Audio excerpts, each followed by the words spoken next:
Halo teman-teman, kembali dengan saya lagi Felix. Tentunya masih membahas mengenai Donghua Shaolan. Setelah melewati persaingan dari berbagai tim akademi di dalam Kekaisaran Tiando, kini terpilih sudah beberapa akademi yang siap melanjutkan turnamen ke babak final yang akan diselenggarakan di kota Balai Roh Pelindung. Semua peserta pun berangkat dengan pengawalan ketat dari pasukan elit Kekaisaran Tiando untuk memastikan para peserta tersebut sampai di tempat tujuan dengan aman. Namun seperti biasa, sebelum kita mulai videonya, saya akan selalu memberikan peringatan spoiler warning bagi kalian yang belum dan ingin menyaksikan filmnya secara langsung, karena fix konten ini pastinya akan mengandung banyak spoiler. Dan kalau kalian sudah siap, mari kita mulai. Di pagi harinya sebelum keberangkatan para peserta turnamen, Guru Liu Erlong mendapati sebuah surat yang ditinggalkan oleh Master Xiao. Di situ tertulis kalau Master Xiao semalam telah berangkat lebih dulu ke Balai Roh Pelindung karena ada urusan penting yang harus ia bicarakan dengan Bibi Dong, pemimpin dari Balai Roh Pelindung. Setelah membaca surat tersebut, Liu Erlong sempat merasa kecewa karena Master Xiao tidak berpamitan secara langsung. Terlebih lagi di masa lalu, Master Xiao sempat memiliki hubungan asmara dengan pemimpin Balai Roh Pelindung tersebut. Di tengah pembicaraan Flander yang berusaha meyakinkan Guru Liu Erlong, Guru Zhao menyela untuk menginfokan kalau anak-anak sudah siap untuk berangkat.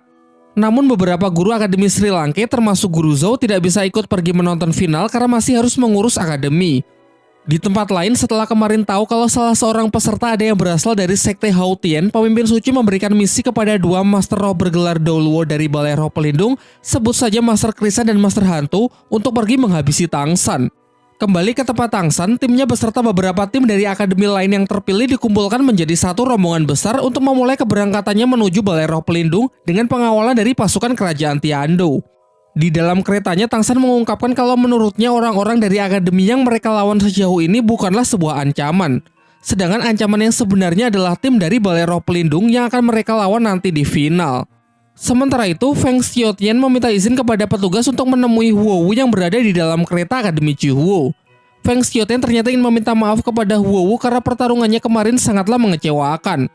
Meski ia telah berupaya keras, ia tetap tidak bisa mengalahkan Tangshan seperti yang pernah ia janjikan sebelumnya. Namun Huo Wu sama sekali tidak menyalahkan Feng Xiaotian mengingat Tangshan memanglah lawan yang benar-benar kuat. Kemudian ia mempersilahkan ketua tim Chen Feng tersebut untuk masuk ke dalam keretanya untuk membicarakan bagaimana cara mengalahkan Tangshan nanti di pertarungan final. Setelah perjalanan yang cukup panjang, rombongan peserta melintasi sebuah ngarai yang terjal dengan tebing yang sangat curam di kedua sisinya.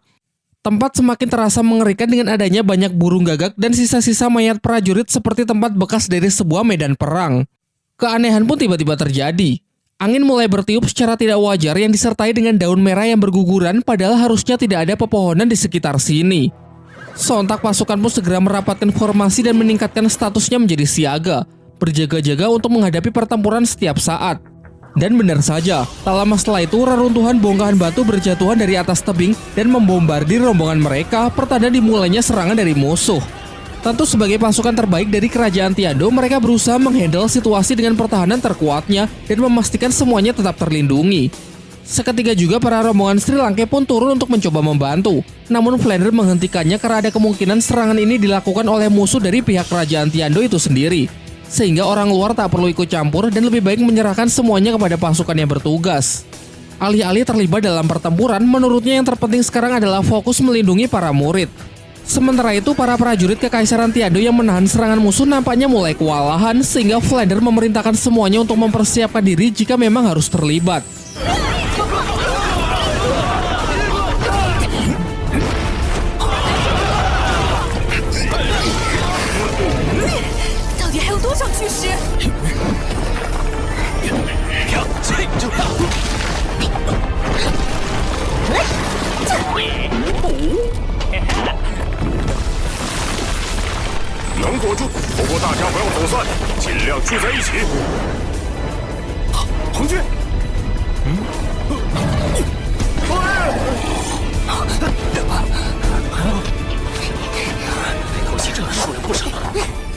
Setelah membuat target cukup kehabisan tenaga dengan serangan reruntuhan batu, akhirnya para bandit mulai menunjukkan dirinya dan bersiap untuk melancarkan serangan secara langsung dengan jumlah yang tidak sedikit. Bentrokan pun tak terelakkan. Namun bagaimanapun juga pasukan elit dari Kekaisaran Tiando adalah para Master Roh terlatih yang tentunya tidak akan mudah untuk dikalahkan begitu saja. Sebaliknya mereka dapat menghandle serangan tersebut dengan cukup baik.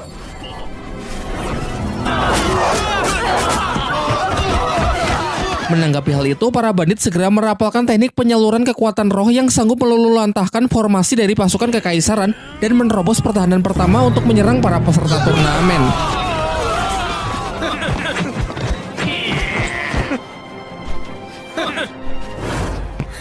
Kini Flander pun tak punya pilihan lain selain melibatkan semuanya untuk melakukan perlawanan. Namun ia tetap menyarankan agar tidak berpencar dan menghemat energi roh. Ia maju terlebih dahulu untuk menghadapi musuh yang setipe dengannya melalui pertempuran udara, menyerahkan urusan di bawah kepada Liu Erlong.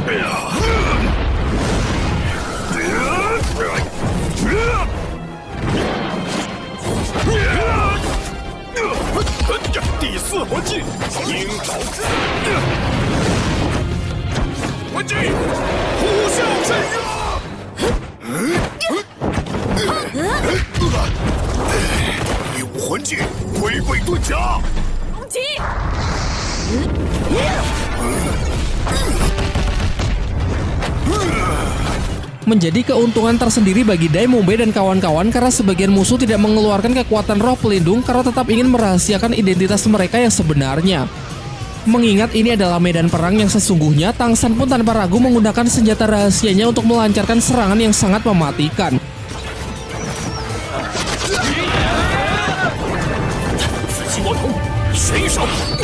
Namun sayangnya datang lagi seorang musuh yang merupakan ketua bandit.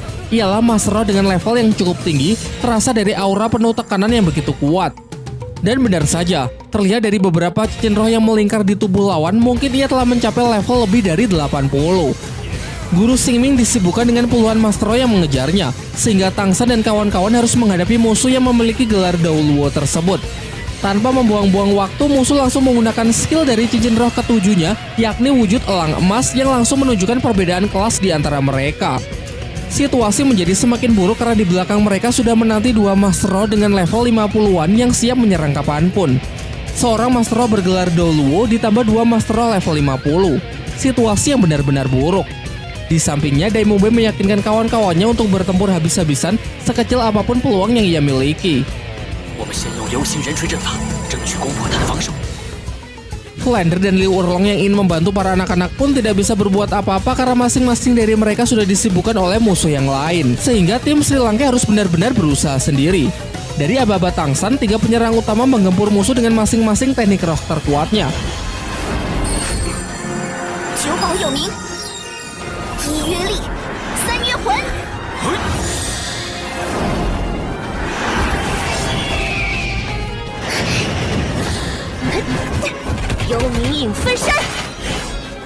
Terbukti kombinasi serangan tersebut sanggup merobohkan pertahanan musuh.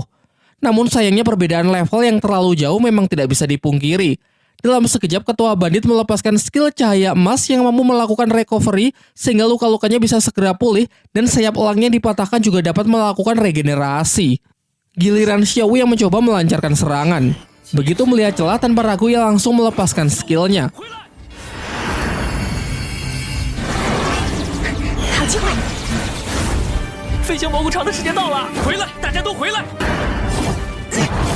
Benturan tersebut cukup membuat Xiao terluka. Namun di saat ia akan diserang, bunga bulu perindu yang selalu ia bawa muncul untuk melindunginya. Saat musuh mencoba kembali menyerang Xiao, datanglah Master Krisan yang menjadi dalang dari penyerangan ini. Akan tetapi anehnya ia justru melindungi Xiao. Dan terungkap bahwa ia melakukannya karena Xiao adalah pemilik bunga bulu perindu yang sangat langka. Bunga yang sangat sulit didapatkan karena memiliki kemampuan untuk memilih sendiri siapa yang akan menjadi pemiliknya. Melihat Master Krisan yang mulai bergerak mendekati Xiao, Tang San dan kawan-kawan pun langsung bereaksi untuk melindunginya. Meski sayangnya serangan mereka dapat digagalkan dengan begitu mudahnya. Bahkan dalam sekejap, satu persatu dari anak-anak Sri Lanka pun sudah ditodong sebelum Tang San punya kesempatan untuk melepaskan senjata rahasia undangan Dewa Kematian. Sebagai penggemar bunga langka, Master Krisan mengatakan kalau ia sangat terobsesi dengan bunga milik Xiao. Sayangnya saat akan merebut bunga tersebut, bunga itu melepaskan energi yang sangat kuat untuk mencegah Master Krisan mengambilnya. Ia kemudian memerintahkan bawahannya untuk menargetkan lawan yang lain dan melarangnya untuk menyentuh Xiao. Dalam sekejap ia langsung bergerak menargetkan Su Ying. Namun tentu saja Dai Mumbei tak tinggal diam. Ketika Dai Mumbei mulai melepaskan skill keempatnya, Master Krisan menyadari kalau Dai Mumbei memancarkan energi dari bunga langka berjenis bunga krisan. ia pun kembali melarang si ketua bandit untuk menargetkan Dai Mubai dan menyuruhnya untuk menghabisi yang lain. Diperlihatkan ekspresi Tangsen yang cukup terkejut karena ia baru tahu kalau ternyata di dunia ini ada orang yang juga memiliki pengetahuan soal bunga langka selain dirinya. Setelah Master Krisan memastikan bahwa Mubai benar-benar memakan bunga krisan langka, ia pun menawari Mubai untuk menjadi muridnya, mengingat bunga krisan yang pernah Mubai konsumsi adalah salah satu bunga langka yang menjadi favoritnya. Dai Mubai mempertimbangkan tawaran tersebut sebagai satu-satunya peluang untuk bisa keluar dari situasi yang sangat buruk ini. Ia mengatakan akan bersedia menjadi murid dari Master Krisan dengan syarat semua teman-temannya tidak ada yang boleh dilukai. Master Krisan tidak bisa menyanggupi syarat tersebut karena ini menyangkut keberhasilan dari misinya. Namun ia mencoba bernegosiasi dengan mengatakan kalau ia hanya akan membunuh satu orang saja. Jelas Dai Mubai menolak hal itu, ia mempertegas kalau ada satu saja temannya yang tersakiti maka ia menolak untuk menjadi muridnya. Akan tetapi itu sama sekali tidak bisa mengubah situasi. Karena bagaimanapun juga pihak Sri Lanka bukanlah lawan dari Master Krisan. Tangsen kemudian menawarkan dirinya untuk ditukarkan dengan nyawa teman-temannya. Ia tahu bahwa target sebenarnya dari penyerangan ini adalah dirinya. Maka dari itu ia rela menyerahkan diri dengan syarat teman-temannya bisa dibebaskan.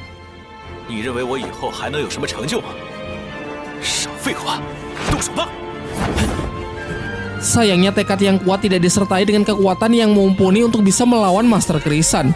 Hanya dengan satu skill dalam sekejap pergerakan dari anak-anak Sri Lanka pun langsung terkunci.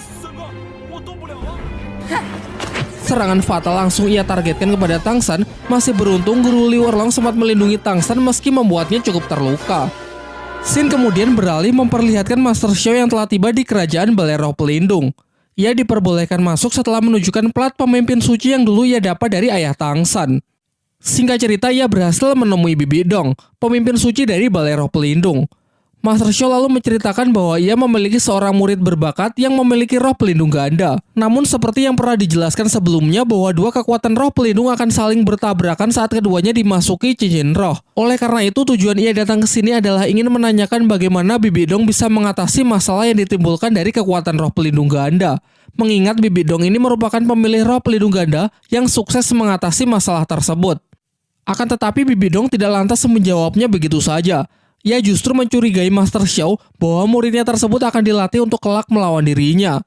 Menanggapi hal itu, Master Xiao berusaha meyakinkan Bibi Dong dan berjanji bahwa ia akan menjamin kalau muridnya tersebut tidak akan bermusuhan dengan Balai Roh Pelindung. Namun Bibi Dong mengatakan kalau percuma saja ia memberitahu Master Xiao sekarang, karena beberapa waktu yang lalu ia telah mengirim asasin terbaiknya untuk menyerang rombongan dari Kekaisaran Tiandou. Tentu saja target utamanya adalah murid Master Xiao yang berasal dari Sekte Hao Tian. Scene beralih kembali ke tempat Tangsen. Di saat pihaknya sudah benar-benar terdesak, datanglah pasangan ular naga Mengsu untuk membantu Akademi Sri Lanka. Tidak butuh waktu lama, pertarungan di antara mereka pun pecah.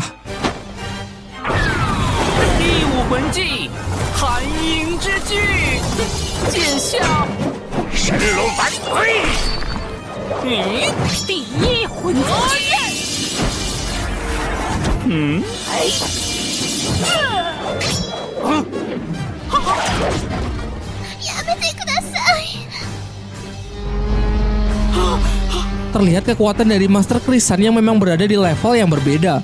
Ia dapat menekan pasangan ular naga Mengsu hanya dengan beberapa teknik roh saja.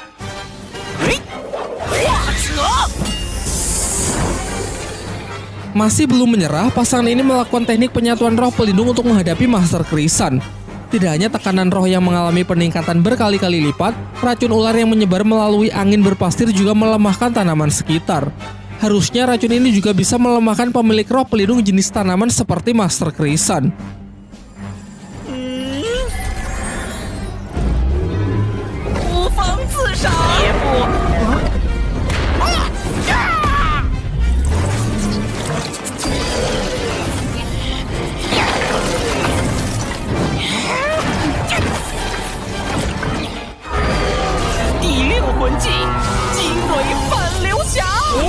Berlanjut ke pertarungan yang jauh lebih serius pada duel udara. Sayangnya meskipun pasangan ini telah bersatu, kekuatan Master Roh bergelar Doluo memanglah benar-benar kuat.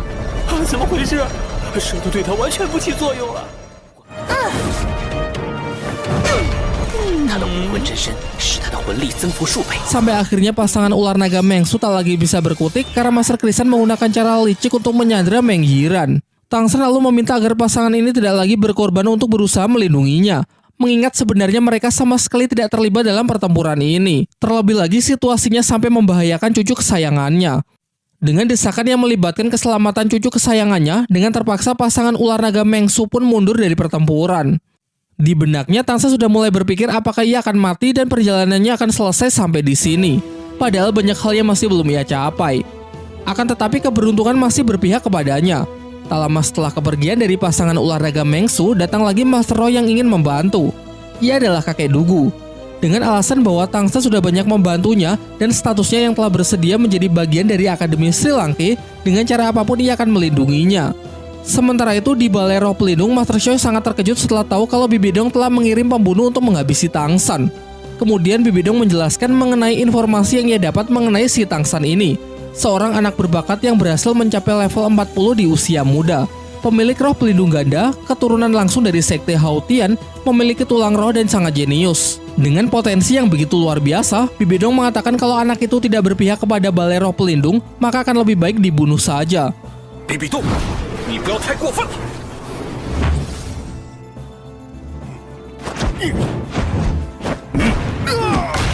Kita kembali ke tempat Tang San. Kakek Dugu mengancam Master Krisan kalau sampai ia membunuh Tang San, maka orang di balik Tang San pasti tidak akan tinggal diam. Seperti apa yang pernah dilakukan pada Balai Roh Pelindung pada 20 tahun yang lalu. Namun Master Krisan mengatakan kalau ia tidak takut sedikit pun karena semenjak hari itu kekuatan dirinya dan Balai Roh Pelindung sudah jauh berkembang. Di pikirannya ia justru lebih khawatir jika racun dari kakek Dugu bisa membunuh puluhan Master Roh yang ia bawa. Maka dari itu ia harus bertarung sendirian tanpa melibatkan bawahannya tersebut. Di sisi lain, si ketua bandit merasa kalau dirinya kurang kontribusi dalam misi ini, sehingga agar tidak mengecewakan Balai Roh Pelindung, ia menggunakan sisa kekuatannya untuk menyerang kakek Dugu di saat ia sedang lengah. Namun usahanya tersebut justru sia-sia dan malah nyaris mati oleh racun ular giok. Masih beruntung dari pihak Balai Roh Pelindung datang bala bantuan yang mana ia adalah partner dari Master Krisan, yakni Master Roh bergelar Douluo, pemilik roh pelindung hantu iblis yang bernama Gui Mei. Sebelum dua Master Roh tersebut sempat menyatukan kekuatan roh pelindungnya, kakek Dugu segera melancarkan serangan menggunakan skill ketujuhnya. Sementara itu Tang San bersama teman-temannya juga tak tinggal diam. Mereka mencoba menggunakan serangan kombinasi untuk berupaya melumpuhkan Master Krisan. Meskipun pada akhirnya usaha tersebut sia-sia karena adanya perbedaan level yang begitu signifikan.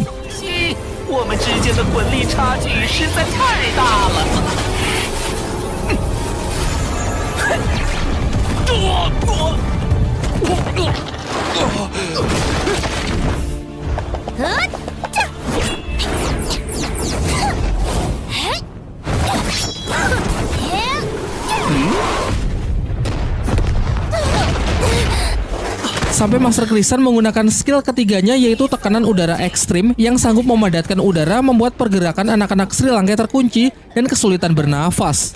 Serangan mematikan pun hendak dilancarkan oleh Master Krisan untuk menghabisi Tang San. Akan tetapi di detik-detik terakhir muncul perwujudan roh pelindung pedang yang melindunginya. Ialah kakek angkat dari Ning Rongrong yang datang bersama ketua sekte Cahaya Kibau, Ning Fengzi. Kedatangan mereka berdua tak lain sebenarnya untuk melindungi putra mahkota kerajaan yang ikut dalam rombongan ini. Mengingat sekte Cahaya Kibau adalah aliansi dari Kekaisaran Tiandou.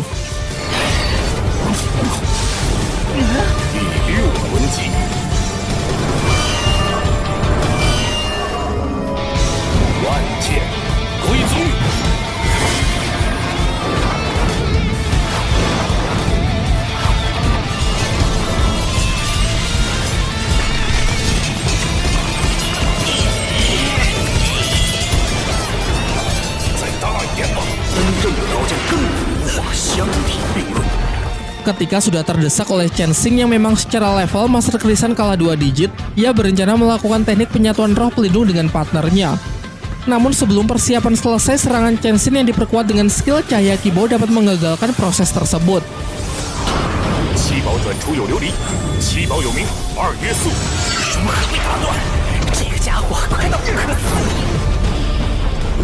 Setelah merasa tidak memiliki peluang lagi untuk bisa menang, dengan terpaksa Master Krisan pun memberikan sinyal kepada seluruh bawahannya untuk segera mundur. Pasca pertempuran tersebut, rombongan bergegas untuk beres-beres agar bisa segera kembali melanjutkan perjalanan. Di sini Ning Fengzi sengaja merahasiakan identitas dari para penyerang. Tang San yang sudah tahu kalau penyerang itu adalah utusan dari Balai Roh Pelindung pun ia peringatkan untuk tidak membocorkannya kepada yang lain. Karena dikhawatirkan jika semuanya tahu maka Balai Roh Pelindung bisa saja membunuh semua orang, mengingat kekuatan mereka yang sesungguhnya benar-benar tidak terbayangkan. Kemudian kakek Dugu kembali menjelaskan kepada Tang San mengenai apa yang pernah ia bicarakan sebelumnya.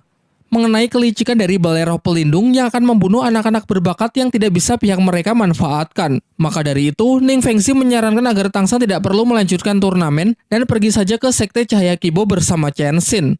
Namun Tang San menolak dan masih bersikukuh untuk melanjutkan turnamen, karena ia tidak ingin membuat teman-temannya kecewa dan semua perjuangannya selama ini menjadi sia-sia. Terlebih lagi ini adalah latihan terpenting bagi Tang San dan ia tidak ingin menyerah. Karena keputusan Tang San yang sudah benar-benar tidak bisa diganggu-gugat, Ning Fengxi pun juga tidak bisa memaksanya dan hanya bisa berjanji untuk berusaha semaksimal mungkin demi menjamin keselamatannya. Sementara itu, saat pembicaraan antara Bibi Dong dan Master Xiao kian memanas, salah seorang prajurit menyela untuk mengabarkan kalau Master Krisan telah gagal menjalankan misinya untuk membunuh Tang San. Suasana kemudian berangsur-angsur mendingin. Namun Bibi Dong tetap tidak mau membantu Master Xiao mengingat dendam antara Balai Roh Pelindung dengan ayah Tang San tidak bisa ia abaikan begitu saja. Sebelum pergi, Master Xiao mengatakan kalau sebenarnya hingga kini ia masih mengingat perasaannya dengan Bibi Dong pada 20 tahun yang lalu. Namun ketika Bibi Dong menurunkan perintah untuk membunuh Tang San, saat itu juga hubungan di antara mereka benar-benar sudah berakhir.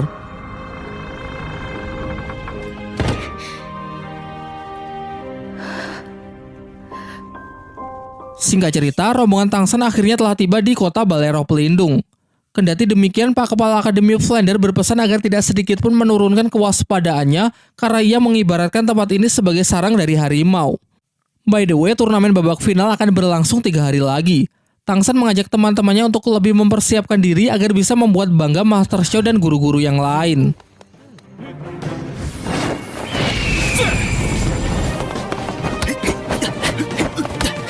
Keesokan harinya saat sedang berlatih, Xiao melakukan kultivasi dan akhirnya sudah berhasil melewati level 40.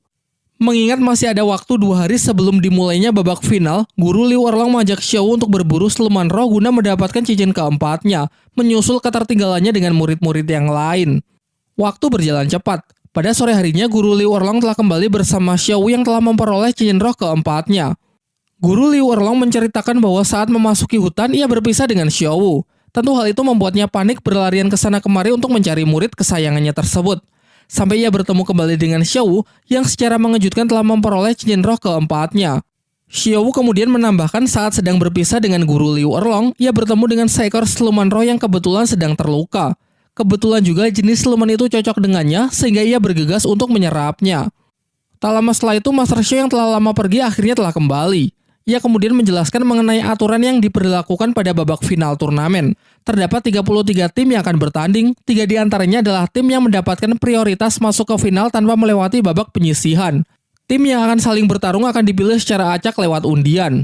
Adapun jenis pertarungannya adalah pertarungan tim 7 orang seperti babak penyisihan tahap pertama. Sementara untuk rencananya, Master Xiao ingin langsung menurunkan 7 anggota inti tim Akademi Sri Lanka, sementara 4 sisanya akan menjadi cadangan. Singkat cerita, pada keesokan harinya, babak final dari turnamen Akademi Roh Elit pun dimulai. Semua peserta sudah berkumpul untuk menunggu gilirannya bertarung. Di sana terlihat juga Bibi Dong, sang pemimpin suci Balai Roh Pelindung yang hadir sebagai tuan rumah. Pak Kepala Akademi Flander mendatangi murid-muridnya untuk menyampaikan informasi bahwa di ronde pertama, Akademi Sri Lanka akan kembali berhadapan melawan Akademi Chihuo. Namun dengan alasan yang tidak diketahui, Akademi Chihuo justru mengundurkan diri. Tentunya hal ini terasa sangat aneh mengingat Akademi Chihuo sudah sangat berusaha keras di babak penyisihan kemarin.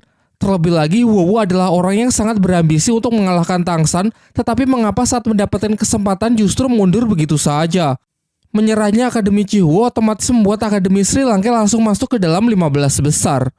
Di tengah kebingungan mereka, pertarungan di atas arena akan segera dimulai, yang mana tim dari Akademi Chen Feng akan melawan tim dari Akademi Long Kui.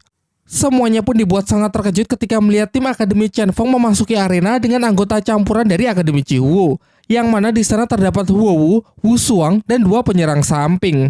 Harusnya dengan adanya pergantian anggota tim termasuk melanggar aturan turnamen. Untuk memastikan hal itu, Flander pergi untuk menanyakan hal ini kepada pihak panitia.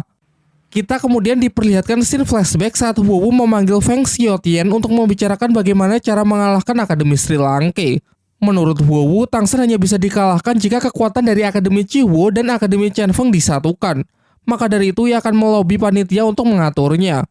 Tak lama setelah itu, Flander kembali untuk mengabarkan kalau panitia telah menyetujui pergantian anggota dari tim Akademi Qianfeng. Menurut Flander, mereka menggunakan celah dalam aturan. Meski aturan turnamen menetapkan tidak boleh ada perubahan peserta akademi ketika turnamen sedang berlangsung, namun tidak ada yang melarang jika ada peserta yang ingin berganti akademi. Menurut Flander, Balai Roh Pelindung pastinya sudah menyepakati perjanjian dengan Akademi Qianfeng yang saling menguntungkan kedua belah pihak, sehingga mereka bisa menggunakan celah dalam aturan. Di atas arena, Suyanto sebagai wasit pertandingan berupaya untuk menghandle acara tersebut. Ia menjelaskan mengenai Akademi Longqi yang memiliki kekuatan tempur lebih merata dengan formasi yang seimbang antara bertahan dan menyerang. Sementara di sisi sebelah, Akademi Qianfeng terlihat lebih agresif dengan kepercayaan diri yang begitu tinggi pada ronde ini. 比赛开始， 风大哥，速战速决。 第二魂技烈焰燃光，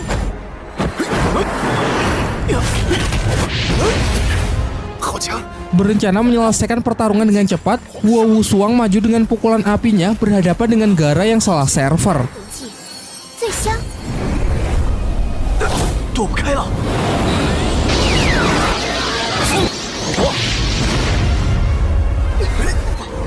胜利是属于我们的。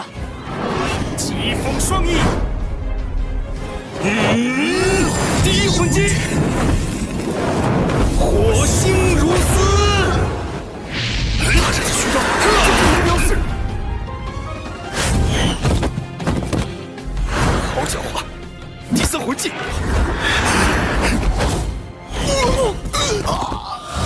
Terlihat sedari awal Akademi Qianfeng memang sudah menguasai jalannya pertempuran sehingga hanya membutuhkan waktu 19 detik saja untuk melumpuhkan tim dari Akademi Longqi.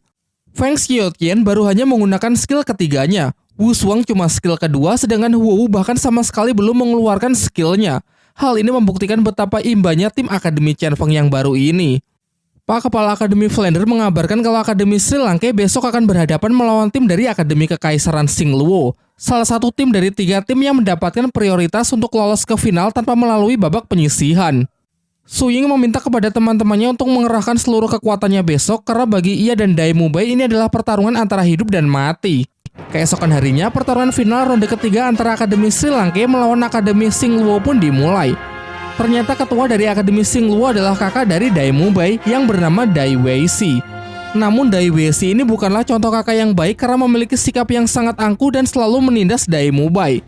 Mereka berdua ini adalah pangeran dari kerajaan Xingluo. Akan tetapi keluarga di kerajaan mereka menetapkan suatu aturan khusus dalam kompetisi antar pangeran, yang mana pihak yang kalah akan langsung dilenyapkan.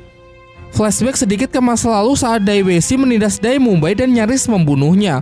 Kala itu di hadapan sang kakak, Dai Mubai sama sekali tidak berkutik karena usia mereka terpaut 7 tahun. 第二武器，白虎波。 Beruntung ia masih bisa selamat kemudian memutuskan untuk meninggalkan kerajaan Xingluo, berharap suatu saat ia bisa kembali untuk mengalahkan kakaknya tersebut. Sebagai informasi, Su Ying sudah dijodohkan dengan Dai Mubai saat mereka masih sangat muda. Namun saat tahu Dai Mubai kabur dari kerajaan, ia pergi menyusulnya sampai akhirnya ikut mendaftar di Akademi Sri Lanka. Di pihak tim Akademi Xingluo juga terdapat kakak dari Su Ying yang bernama Su Yun. Di masa lalu saat pengejaran Su Ying yang kabur, ia bersama utusan kerajaan pergi untuk mengejar dan menghabisi sang adik.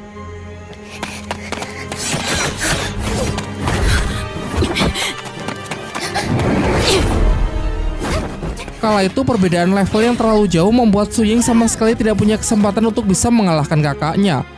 Meski tutur katanya terlihat lembut, sebenarnya Su Yun sama liciknya dengan Dai Weishi yang berencana untuk melenyapkan adik-adiknya tersebut agar kelak tidak ada yang menghalangi mereka untuk menjadi penguasa tunggal dari kerajaan Xingluo. Setelah cukup perang dingin antara kedua belah pihak, wasit pun memberikan aba-aba tanda segera dimulainya pertarungan babak final ronde ketiga. Untuk pertama kalinya dalam sepanjang turnamen, tim Sri Lanka maju dengan ke-7 anggota intinya, yang mana sekaligus menjadi penampilan perdana bagi Ning Rongrong. Sementara itu di pihak tim Akademi Xingluo terdapat Dai Weishi yang telah mencapai level 49. Bersama dengan Su Yun, mereka berdua adalah pasangan emas yang juga bisa melakukan teknik penyatuan kekuatan roh pelindung. Beberapa anggota yang lain juga tak bisa dipandang remeh. Mereka adalah Master Roh terpilih dengan rata-rata level lebih dari 45. 比赛开始。 Langkah pertama, Tangsan mendapatkan buff dari skill supporting Rongrong dan ditambah sosis penambah semangat dari Oishike. Suyun mencoba melakukan first attack dengan skill cakar neraka yang diperkuat dengan 2 tipe support di belakangnya. 第三魂技幽冥斩，求保有命，2元素。有了期望回力在增。不如我们先较量一下。第四魂技幽冥影分身。 Sementara dengan kekuatan yang identik pula, Daimube memiliki kesempatan untuk kembali berduel dengan kakaknya. Jelas karena adanya perbedaan level yang lumayan, kenapa Daimube yang menjadi pihak yang terdesak.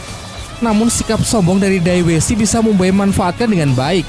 Mubei memodifikasi skill keempatnya, Meteor Harimau, untuk ia gunakan dalam serangan secara acak.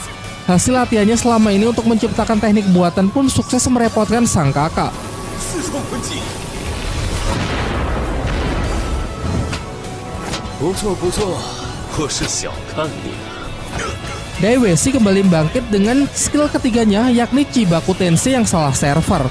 Ia mampu mengunci pergerakan dari Daimube kemudian menyegelnya ke dalam penjara planet batu. Suying yang berusaha mengakhiri pertarungan dengan kakaknya agar bisa segera membantu Daimube. Namun ia sendiri juga berada dalam masalah setelah terjebak ke dalam jurus ilusi milik Suyun. Menyaksikan hal itu, Xiao mendekat untuk memastikan keselamatan dari Daimube. Tentu saja Daiwesi tak tinggal diam. Ia segera merapalkan skill keempatnya untuk menghancurkan Chibaku Tensei sebelum Mubei sempat keluar. Demi memberikan waktu kepada Daimube, Xiao berduel by one melawan Daiwesi. Sayangnya Xiao tidak sanggup mengimbangi kekuatan dari Daiwesi karena meski ia cepat, serangannya tidak memiliki damage yang cukup kuat. Namun berkat Xiao yang telah mengulur waktu, Mubei berhasil meloloskan diri dari Chibaku Tensei. Daiwesi yang bergegas menyerang dengan skill keempatnya berhasil ditahan oleh Xiao dengan skill barunya, yakni pelindung cahaya emas. Teknik yang menciptakan zirak seluruh tubuh yang sangat kuat meski berdurasi sangat singkat. Teknik ini lalu dikombinasikan dengan kekuatan Daimube menghasilkan teknik baru yang mereka sebut Tornado Cahaya Emas. 风金刚钻。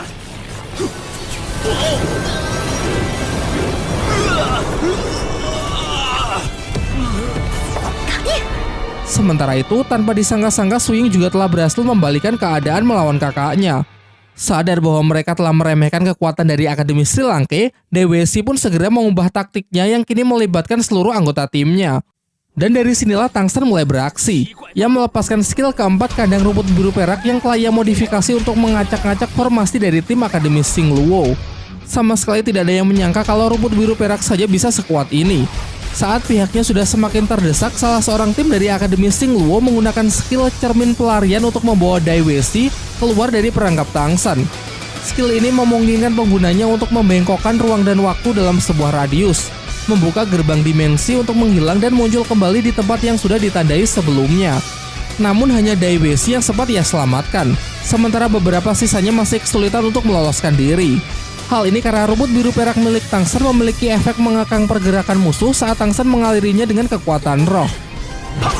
原计划，凤翼天翔。第二魂技，浴火凤凰，更强烈的统一墓穴。第四魂技，凤凰啸天机。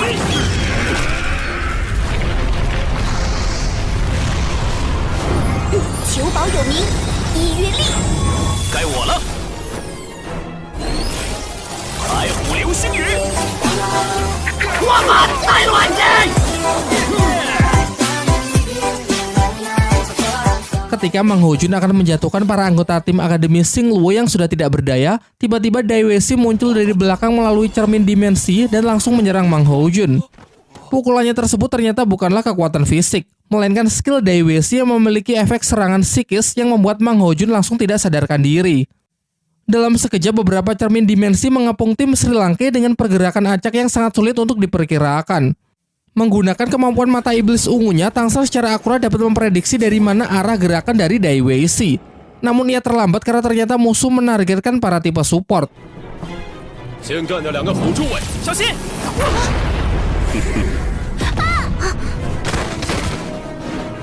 Meski seperti serangan fisik, serangan Daiwesi sebenarnya merupakan serangan psikis yang aktif melalui sentuhan. Begitu terkena serangannya, Oishike pun langsung dibuat jatuh pingsan. Target selanjutnya adalah Tang San. Namun seperti yang kita tahu, tak ada satupun serangan psikis yang sanggup melawan mata iblis ungu miliknya. Ketika Dai Weishi dengan percaya diri mengarahkan serangannya ke arah Tang San, serangannya tersebut dapat dengan mudah Tang San patahkan.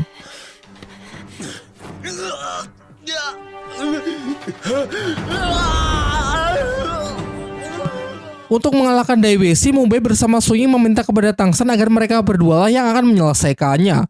Tanpa membuang-buang waktu lagi, Dai Weishi segera melakukan teknik penyatuan kekuatan roh pelindung dengan Su Yun.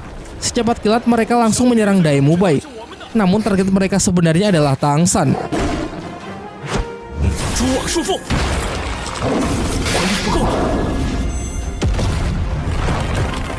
Kesempatan itu dimanfaatkan Mu Bei untuk melakukan teknik penyatuan roh juga. Diperkuat oleh skill Ning Rongrong, ia berhasil menghalau Dai Weishi sebelum sempat menyerang Tang San.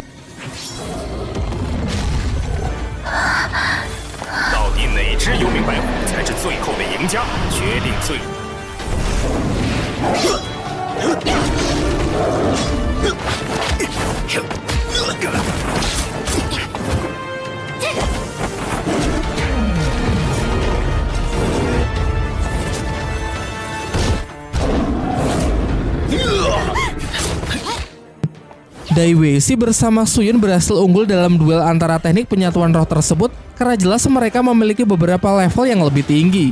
Akibatnya harimau putih neraka milik Mu Bei terlihat terluka parah dan nyaris tidak lagi bisa melakukan perlawanan.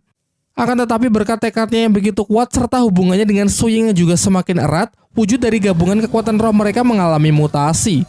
Tidak hanya mampu meregenerasi luka-luka yang diterima, wujud itu kembali bangkit dengan sepasang sayap yang muncul di punggungnya setelah mendapatkan tekanan dari musuh.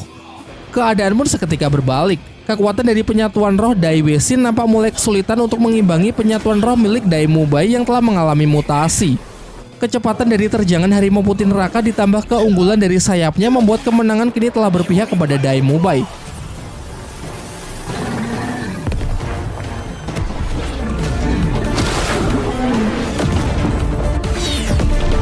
Dai Weishi telah sepenuhnya ditekan hingga kekuatan dari penyatuan rohnya memudar.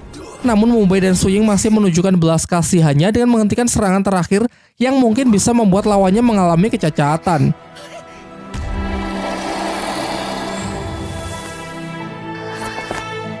Sayangnya kebaikan itu justru dipandang Su Yun sebagai bentuk penghinaan sehingga dengan sedikit sisa tenaganya ia langsung menyerang adiknya tersebut dan berhasil membunuhnya.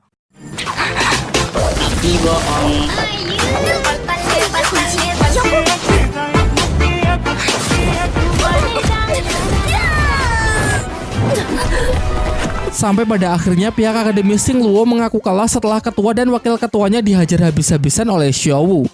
Pertarungan pun berakhir dengan kemenangan dari tim Akademi Sri Lanka.